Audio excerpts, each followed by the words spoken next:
정치, 문화, CEO, 스포츠, 각 분야의 굿피플, 핫피플, 갓피플을 모시고 인생 이야기를 들어보는 이야기를 담다 이담입니다.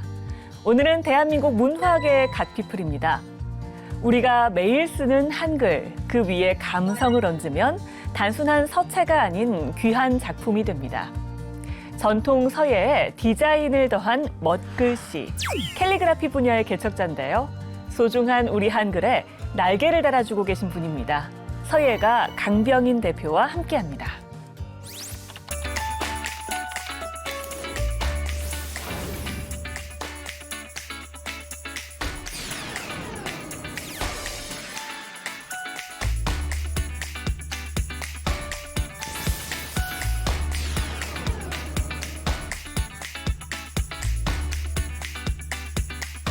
이제 글씨는 이 술에 대한 태도이기도 한데요. 네. 좋은 사람들과 좋은 술을 마실 때는 네. 우리들 가슴 속에 꽃 한 송이 피지 않겠느냐.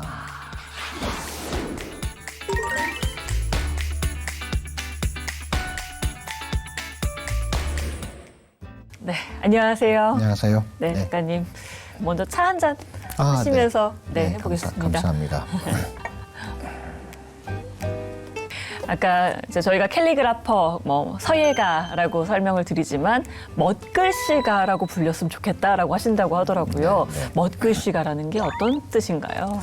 이제 서에는 이제 글서잖아요. 네. 우리말로 다시 번역하면 그렇죠. 글서고 얘는 이제 멋 네. 이거잖아요. 그대로네요. 네. 멋글씨. 그래서 순 우리말로 하면 멋글씨가 되는 거죠. 네.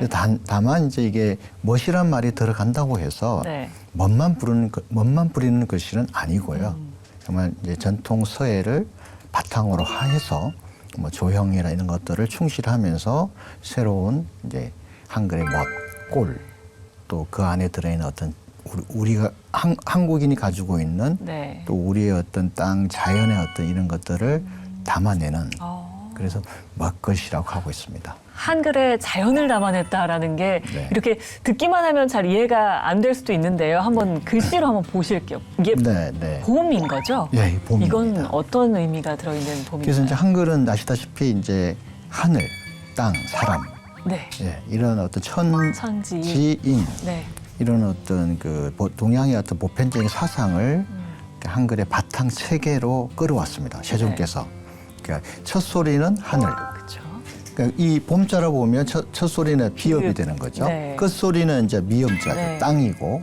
그 다음에 이제 이 첫 소리와 끝 소리를 이어주는 것은 사람의 역할이라고 합니다. 네. 그래서 여기서 보면 이 땅에서 자란 땅에서 싹이 자라잖아요. 네. 그리고 이제 그게 가지가 되고 모음 오에서는 이제 오가 가지가 가진 되고 거고요. 소승 비읍은 이제 그 꽃이 피는 뭐 이파리가 되기도 네. 하고, 그러니까 이 봄에서는 이제 저렇게 그 꽃이 활짝 핀 모습이 된 거죠. 네.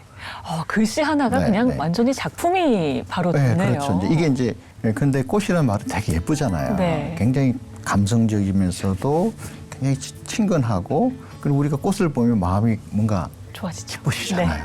근데 이제 이 글자에서는 이제 저는 이 글자를 보여드리는 것은 처음부터 꽃이 필 수는 없잖아요. 그렇죠. 네. 그래서 요거는 이제 보면 계절로 보면 맨 처음 글자는 겨울입니다. 지금 아주 이렇게 반듯하게 있는 거죠. 네. 그러니까 한글의 어떤 첫 모습이기도 해요. 저 맨 처음 네. 글자는. 그러면서 이제 겨울이 지나면 땅이 좀 얼었던 땅이 좀 녹는 모습이 다음 글자에 있고요. 그 다음에 이제 봄이 되면 이제 좀 뭔가 피어나고, 그 다음에 여름 막 무성하게 또 피어나는 모습. 그리고 가을 되면 또 떨어지잖아요. 네. 그래서 이제 이렇게 또 다시 이렇게 순환하는 네. 봄, 여름, 가을, 겨울 순환하는. 그러니까 꽃이라는 글자도 처음부터 막 흘려 썩거나 이렇게 하는 것은 좀 아니다. 바탕이 먼저 있어야 한다는 얘기도 좀 들어 있고요. 꽃의 생애가 다 들어있는 거네요. 그러면서 우리의 글씨를 쓰는 어떤 과정, 이것도 좀 표현한 겁니다. 네. 이번에는 솔인데요. 네. 이것도 그러면 한번 보시면 어떻습니까? 솔 그 자체인가 보죠. 그러면 리을이 뿌리처럼 이렇게 네, 나무가 뿌리가 되고요. 들어있는 거고요. 네. 오가 뻗어나가는 가지가 가지고. 되고. 또 시옷이 그러면 잎이 이렇게. 정말 정 이게 어디죠? 어디 가면 정이품 소나무 있잖아요. 네. 소나무 쫙 크게 펼쳐져 있잖아요. 그 자체네요. 그러니까 이거 한글에서는 이제 시어선 그런 형상을. 네. 그리고 뿌리는 이제 땅이니까 네. 땅은 또 뿌리가 되고. 저희가 강병인 작가님을 딱 모셨을 때 이제 이 글씨들만 보면 어디서 본 것 같은 글씨랑 비슷하기도 한데 라면서 지금 시청자 여러분들께서 어디서 본 것 같은데 하고 계실 것 같은데요. 뭐 강병인 작가님의 글씨를 안 본 사람은 없습니다. 국민소주잖아요. 네. 국민소주의 글씨도 있고 뭐 소주를 비롯해서 뭐 라면 같은 먹거리에도 글씨가 있고요. 또 드라마나 영화 같은 네. 볼거리에도 항상 굉장히 우리 곁에 가까이 있었거든요. 네. 굉장히 많은 것들이 있죠. 이것도 마찬가지고요. 그리고 이건 드라마의 제목이죠. 대왕세종도 있었고 굉장히 많은 분들이 사랑했던 드라마 미생도 쓰셨고요. 엄마가 불렀다 김수현 작가님 드라마. 네, 맞습니다. 그렇죠. 뭐 몇 개 했는지 혹시 기억나세요? 기억은 뭐 할 수는 없고요. 셀 수가 없죠. 셀 수는 없고 저는 이제 개인적으로 어떤 아까 봄이라든지 뭐 꽃이라든지 또 소리라든지 이런 이제 순수 서예를 통해서도 한글이 가지고 있는 어떤 조형성 또 아름다움 이걸 네. 보여주려고 했고요. 심지어 이제 저렇게 제품에서도 네. 한글이 이런 모습을 가지고 있어. 제품의 어떤 성격을 그대로 드러내는 것은 그러니까요. 아주 예. 기본이고요. 바탕이고. 그러나 그 속에서도 어떤 한글이 가지고 있는 멋, 꼴의 다양성, 또 아름다움 네. 네, 이런 거를 막 보여주려고 애를 써왔습니다. 어떻게 저렇게 만들어진 건가요? 먼저 이렇게 제작을 해달라라고 네. 작가님에게 요청이 오는 건가요? 예, 당연히 이제 의뢰가 네, 오고요. 의뢰가 오고. 아까처럼 이제 그 어떤 국민 소주의 그 로고를 쓸 때는 그 이제 기본적으로 청년들의 어떤 생기발랄함 더하기 청년들이 가지고 있는 어떤 그 형상, 네네. 이미지들을 또 글씨에 또 글씨에 끌고 담아. 합니다. 그 설자에서는 이렇게 네. 이 머리를 여성들이 이렇게 따은 모습을 아. 또 희엇이 보이잖아요. 네. 그걸 살짝 차용을 했습니다. 그런 모습을 하신 거군요. 네. 그리고 이제 화로 시작되는 또 우리 네. 전통주가 하나 있는데요. 네. 그 술의 이제 글씨는 그러니까 제가 평소에 이 술에 대한 태도이기도 한데요. 네. 좋은 사람들과 좋은 술을 마실 때는 네. 우리들 가슴 속에 꽃 한 송이 피지 않겠느냐. 네, 그래서 이제 그럼 이게 꽃인 건가요? 네, 그 네. 화요 할 때 호에서 이제 네. 이 매화 한 송이가 그러네, 피어 이렇게 올라가는. 피어 올라가. 보이시나요? 네, 그러네요. 이제 보다 그리고, 보니까 저도 네. 읽을 줄 알게 된 것 네. 같아요. 아까 그 드라마 제목 중에 하나 대왕세종이 있었는데 네. 이게 사실 작품 하실 때 만드실 때 가장 힘들었다고 가장 네. 어려웠던 작품이라고 네. 꼽으셨더라고요. 네. 그건 왜 그랬나요? 저 드라마는 이제 세종의 일대기였습니다. 음. 그러니까 세종이 태어나서 돌아가실 때까지 수많은 네. 이제 삶의 과정 속에서 일어나는 갈등과 그리고 또 백성들을 사랑하는 마음 그리고 어떤 그 가학을 장려하고 국가를 또 나라를 튼튼하게 한 이런 여러 가지들을 일을 하거든요.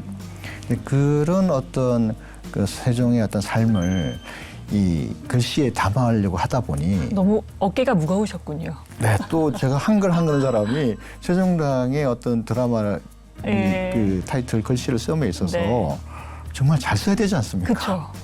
아, 말씀대로 엄청난 부담이 작용을 한 거죠. 그러셨을 것 같습니다. 네. 보통 이제 작업을 의뢰를 받으면 글씨 의뢰를 받으면 많게는 한 달, 작게는 열흘 정도를 시간을 요구를 합니다. 그래서 이제 되게 5일 동안은 생각만 해요. 그러니까 밥 먹다가도 막 그 생각하고 제품이면 제품 떠올리고. 근데 또 이제 막상 이렇게 그 어떤 컨셉이 정해졌다 하더라도 막상 형태 그러니까 붓을 들어서 글씨를 쓰는 순간부터 또 어려움이 있어요. 그러니까 머릿속에는 분명히 그게 떠올랐는데 붓으로 그게 구현이 안 되는 거죠. 예. 그러다가 이제 도저히 안 되면 그냥 붓을 넣고 나가버립니다. 예. 밖으로 나가죠, 일단. 예. 한참 이제 있다가 다시 들어와서 이제 붓을 또 잡게 되죠. 글씨에 저렇게 많은 게 담길 수 있다는 게 정말 신기하기만 한데 네. 그 글씨를 또 쓰시는 그 퍼포먼스도 굉장히 다양하고 또 네, 멋지시더라고요. 이렇게 네. 많은 분들 앞에서 퍼포먼스도 자주 하시나 봐요. 그렇죠. 이게 이제 아까 보신 것처럼 이제 이렇게 결과물만 우리는 보게 네네. 되잖아요. 근데 이제 글씨 이제 공연이라고 할 수 있는데 예. 이 현장감이 있는 거죠.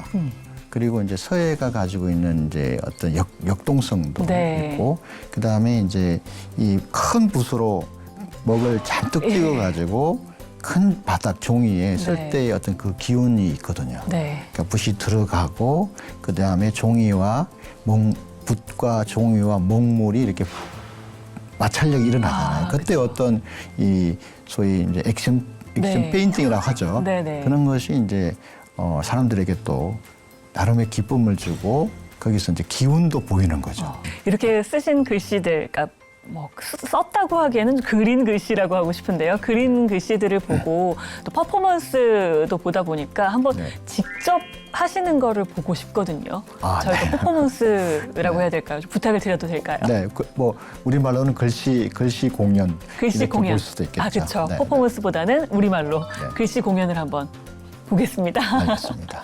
네. 네. 오.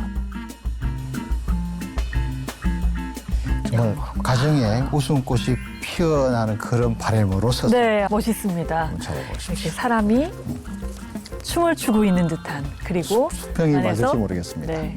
프로그램 제목인 이야기를 네, 담다. 이야기를 담다. 아, 또 이것도 좀 한번 한번 써볼까요? 네. 아, 이게 강병희 선생님의 어떤 마음을 네. 담아서 정말 웃음꽃이랑은 전혀 또 다른 글씨가 나오고 있네요.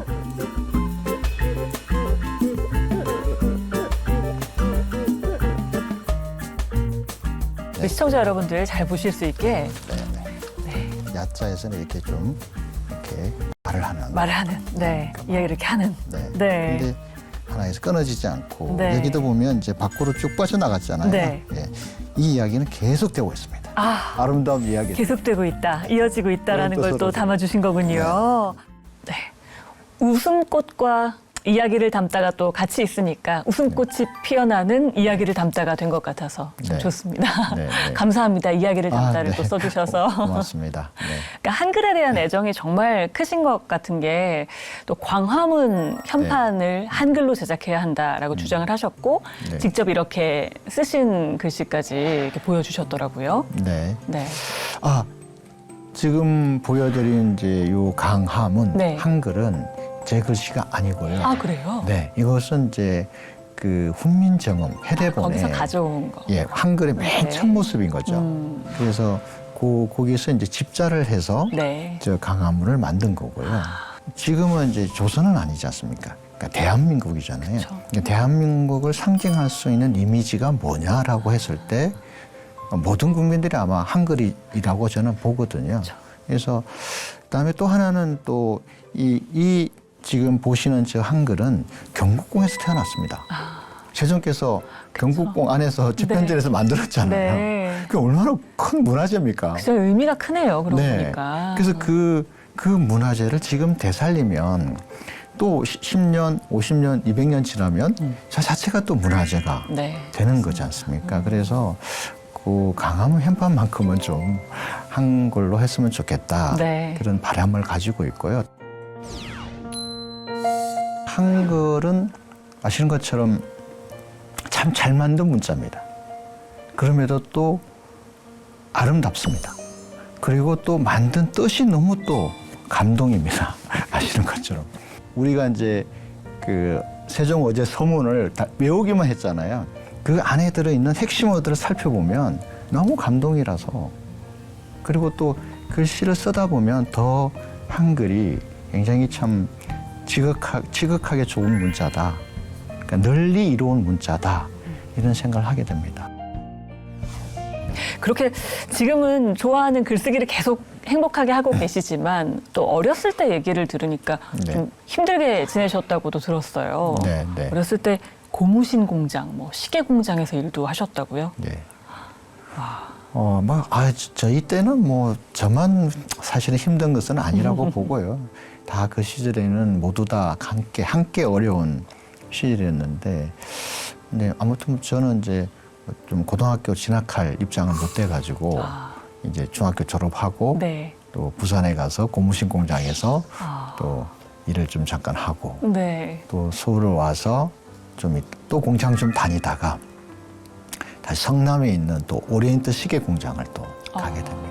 참 뭐 어떻게 보면 뻔한 말일 수도 있는데 너무 행복했죠. 네, 그게 결코 저한테는 뭐 어렵다, 뭐 힘들다 이런 게 네. 아니고요. 그러니까 공장에 가면 맛있는 밥을 먹을 수 있어요. 식당에서. 집에서는 못 먹다가 집에서 해 먹을 수가 없으니까 혼자 사니까. 그것만으로도 그냥 행복하셨던 그거 일단 거예요? 그게 행복해요. 식권이 나오고 하니까. 네. 그다음에 또 공부할 수 있으니까요. 제때 퇴근할 수 있고 하고 공부할 수 있고. 있으니까. 얼마나 행복합니까? 네. 그러면 서예는 언제부터 어떻게 하게 되신 거예요? 네, 서예는 이제 초등학교 6학년 담임 선생님 권유로 네. 시작을 했습니다. 네. 한글 서예를 시작했고요. 초등학교 때 저도 뭐 서예 조금은 네. 했던 기억이 나는데 근데 그거를 계속 하신 거예요? 네, 저는 계속 하게 됐고요. 네. 그러니까 그 이후로는 이제 전부 다 독학인데요. 그 서예는. 네. 네, 근데 이제 그 전에 이제 또 추사 김정희 선생님을 네. 중학교 때 교과서에서 만나고 네. 저한테 또 하나의 변화가 일어나죠. 어떤 점이 그렇게 초등학교 담임 선생님은 이제 저한테 서예를 이제 서예 길을 열어주셨다면 네. 또 추사 선생은 서예가가 뭔지 잘은 모르지만 앞으로 추사 선생 같은 서예가가 되어보자라는 또 다른 꿈을 이제 저에게 심어줬죠. 네. 어떤 점을 보고 그렇게 매력적으로 느끼셔서 서예가를 해야겠다라고 생각을 하셨어요? 기존의 어떤 질서나 형식을 이제 벗어난 그렇군요. 그러니까 법 밖에 있다는 분이거든요. 서법 안에 있는 게 아니라 추사 선생은 서법 밖에서 노는 분이라게 얘기를 하거든요. 네. 그래서 저는 나중에 큰 서예가가 되어보자라는 게 하나가 있을 거야. 네. 그래서 제 호를 영묵으로 지었습니다. 그때 영원히 먹간게 살리라. 멋있네요. 영묵. 네. 두 번째는 이제 선생님의 그 한자 서예를 네. 내가 한글로 바꿔보마. 네. 또 그런 생각을 하게 됩니다. 그때는 다 한자로 이렇게. 네, 그 당시는 이제 물론 이제 추사 선생님께서도 그 부인한테 보내는 편지는 그건 한글로 한글이었겠죠. 썼습니다. 예. 근데 지금 보시는 네. 이 글씨도 추사 선생님의 침계라는 것입니다. 네. 이 글씨를 30년 만에 써요. 30년이 걸렸다고요? 네, 침계라는 글씨가. 그러니까 대상을 철저히 분석을 한다는 거죠. 네. 근데 이 침계는 이제 그 추사 선생님의 친구의 호입니다. 네. 근데 30년 전에 친구가 글씨 하나 써달라고 부탁을 하는데 이게 이제 그 친구에게 맞는 어떤 글씨를 자기가 떠올리지를 못한 거예요. 그러니까 징계에 맞는 삶과 이 사람의 어떤 생각과 살아온 어떤 과정, 그걸 다 담으려고 하니까. 예, 이런 걸 글씨에 담아야 되니까 네. 그게 이제 안 떠올라가지고 30년 동안 고민하다가 어느 날 뭐 한나라 시대 비석 글씨를 보고 비로소 이 글씨를 썼다고 하죠. 그렇군요. 근데 이제 보시면 굉장히 힘이 있습니다. 네, 그러네요. 힘뿐만 아니라 그 친구를 위한 어떤 애정도 또 들어있어요. 네. 그리고 조형적으로도 완벽합니다. 네. 그리고 굉장히 이제 추사 선생님 글씨는 그 기존의 어떤 질서를 좀 벗어났다고 그러잖아요. 네네. 굉장히 획도 대단히 독창적이고 구도 이런 것도 독창적입니다. 네. 그리고 나태주 선생님의 시집을 또 시도 이렇게 멋지게 써주시고 또 그림도 이렇게 넣으셨더라고요. 네, 요 책은 이제 그 출판사의 제안으로 네. 쓰게 되는데요. 그러니까 그 지금까지 이제 문정희 시인님, 문정희 선생님의 시를 글씨로 옮겼고요. 그다음에 두 번째는 이제 정호성 선생님 시를 글씨로 옮겼고, 네. 그다음에 세 번째 책이 나태주 선생님 시입니다. 네. 예, 그래서 훌륭한 시를 이제 글씨로 옮겨보자. 저도 욕심이 좀 생겼고요. 그러니까 이제 나태주 선생님 시를 이제 글씨로 옮기는 과정은 이제 좀 사실 좀 굉장히 힘들었습니다. 왜 그렇게 힘드셨어요? 네, 그러니까 이게 이제 특히나 나태주 선생님 시는 짧으면서도 힘이 있잖아요. 네. 울림이 있지 않습니까? 네. 그래서 이제 보통 글씨도 이제 짧으니까 네. 이게 뭐 쓰기가 쉽다고 느끼는 거죠. 일단 짧으니까.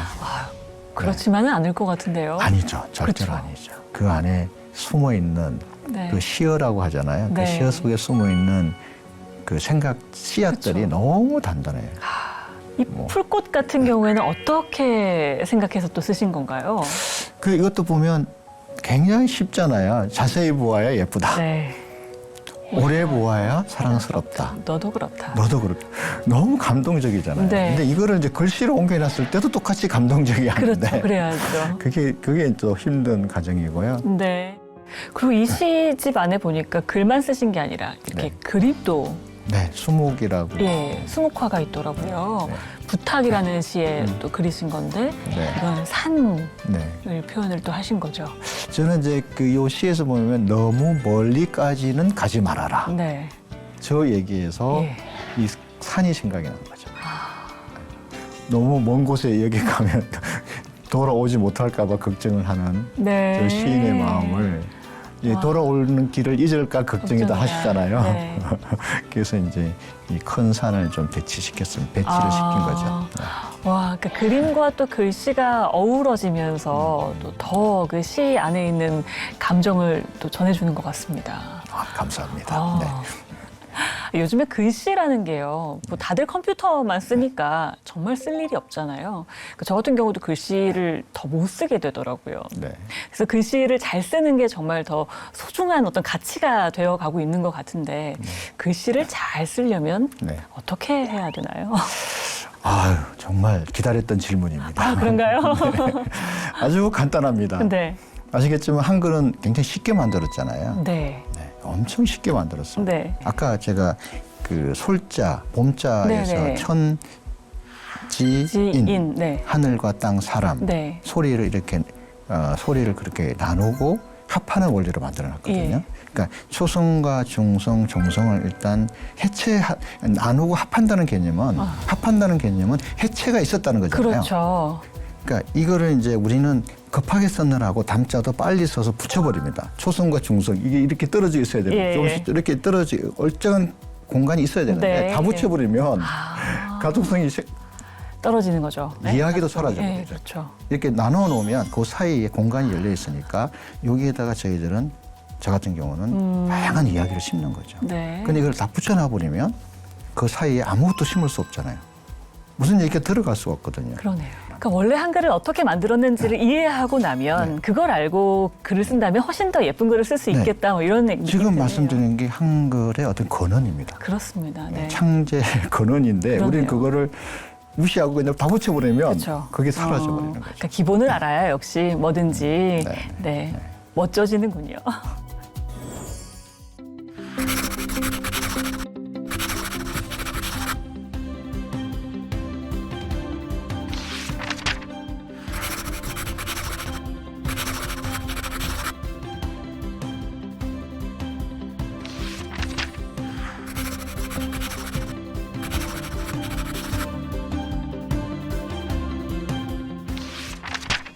그 한글 자체로도 물론 멋있지만 그 한글을 더 멋있게 만들고 계신 분입니다. 그만큼 또 한글을 많이 사랑하는 강병인 서예가와 함께 이야기 나눠봤습니다. 저희는 이 다음에 만나요.